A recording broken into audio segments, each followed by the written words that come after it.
Okay, mayong mudto no usab kinatong tanan Luzon, Visayas, Mindanao.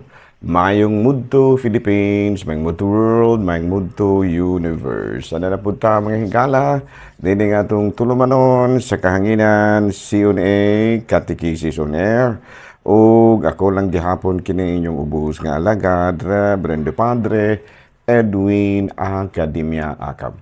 Bueno adlaw na usab karon nga Huwebes na higala no. Pizza 20 na kini sa bulan sa matarong bulan Hunyo. Pizza 20 na gyud mga higala. Kami diri sa Ayungod, busy na kay magpakumpisan mga higala kay ang among katikisem full blown mi karong bulan sa Hunyo. Kay kini laging ko ang mga higala. Kini bang wala man tay klarong schedule sa Mayo kay kuan man kanang klase pa man gudto. Wala nga ang among katikisem karon gyud nga bulana Hunyo. No man nga busy na pud may pakumpisan no mga kapilya pakumpisal sad mi ingon ana no. Sa man nga medyo kuan ta gamay ulo apiki. Ulo apiki kita sa panahon ng hingala pero naningkamot kita nga di gyud bakante ang ato ang programa. Nahala no may mudto na kanatong tanan, Luzon, Visayas, Mindanao, mayong mudto Philippines, may mudto world, may mudto universe. Ano na pod mga higala kining inyong ubos nga alagad, Reverendo Padre Edwin Academia Acab. So kumusta no mga higala? Na ginaod ko nga wala may ubo, wala hilanat, wala sipon, wala labad sa ulo, wala saksistihan, pero naginhawa pa. Importante kaya na maginhawa kita. Muna gitawag sa drama sa radyo so naginhawa delphin. Ayan no. O medyo pingot na hala, butang og Vicks. Ano? Pumutang palit og Vicks o di ba kurab no aron nga. Maayo ang pagginhawa. Hala no, may mudto na kanatong tanan.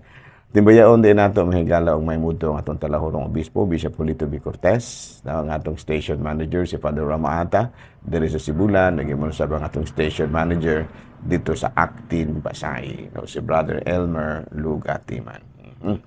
Hala mahigala no, padayon kita sa ato ang mga buhatunon ni ining kamudtuhon. Sa kadali mahigala kang nato narap ko kuhaon kadali. Kuha ra nako mahigala ang ato nga CBCP News. Gito ara nako nabilin sa pikas nga iskina. Naalala kita mahigala sa CBCP News, balitang simbahan ni ining kamudtuhon, CBCP Diocese of kining Lucena hugtanong gipanghimakak ang aligasyon no sa matud pa mahitungod sa korupsyon no aligasyon kabahin sa korupsyon ug mismanagement no ni Bishop Orson ni Bishop Melroy Uy no ang mga aligasyon gitubag kini ni Reverend Father Orson Ornido no Orson Ornido ang chancellor sa nasangpit nga diocese nagpanghimakak niya nga walay basihan or baseless ang mga aligasyon batok sa Diocese of Lucena. Balita manghigala gikan sa Vatican, Archbishop Thomas Susa, ang kasamtangang arsobispo sa Kolkata, may paabot sa iyang pahasubo sa pamilya sa mga nahimong biktima sa binanggay sa duha ka train dito sa nasangpit nga rehiyon. Nanawagan karon si Bishop Susa ug dugang pag-ampo alang sa kapahulayang dayon sa kalag sa mga nangamatay. Mao kadto manghigala mga balitang simbahano ni ining kabudtuhon ug ari kita manghigala sa ato nga Saint of the Day. Aboy no nga atong Saint of the Day karon walay lain kung dili si Saint Vincent Quillon, no K-A-U-N, no? Usa kini si Saint Vincent Quillon, nitibo kini siya sa Korea, pero niadtong 1591 he was brought as a prisoner to Japan. No, niya dito sa Japan while he was a prisoner na converted to siya to Christianity. And then pagpuli niya sa Korea, he joined the Jesuits. No, niya nagmission siya balik sa Japan. No, kini si San Vicente Quillon and then nadakpan siya o gimartir siya, gihimo siyang martir dito sa syudad sa Nagasaki. No, so karong adlaw mga higala, gihinumduman nato ang usa ka misyonero sa Katolikong simbahan sa nasangpit nga lugar nga mao si Saint Vincent Quillon. Bueno, ari kita manghigala sa ato ang catechism. No, ako man gipiko ri ako ang mahigala, no? Catechism nato kabahin kini sa Katolikong simbahan. Ayan, no, atong reviewhon ginagmay, no, kini bitaw nga ato ang kahibalo kabahin sa atong pagtuo as Roman Catholics, no, Roman Catholics. You know, Roman Catholicism is the oldest and largest branch of Christianity.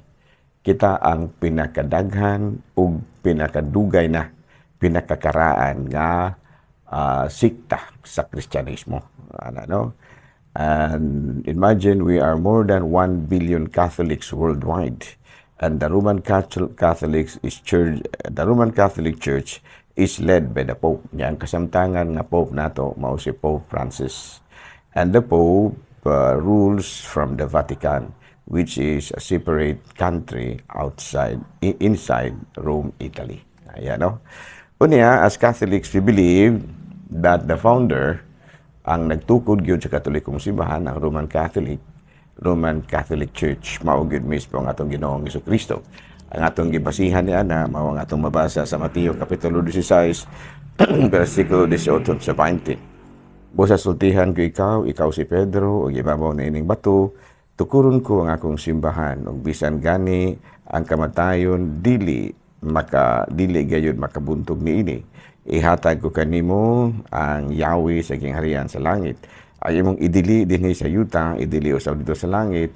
Ug ang imong itugot dinhi sa yuta, itugot usab dito sa langit. No? So, base niining mao nga pagtulunan ang ato makudlog ikan sa Mateo kapitulo 16 bersikulo 18 sa 20. Nasabtan nato nga mismong si Kristo gyud, no, ang nagtukod sa iyang simbahan. Wala dili ingon nga laing tawo, no? Siya gyud mismo. Unya diha niya ang una niyang ang gipili niya isip unang pangulo sa simbahan nga ang gitukod, no?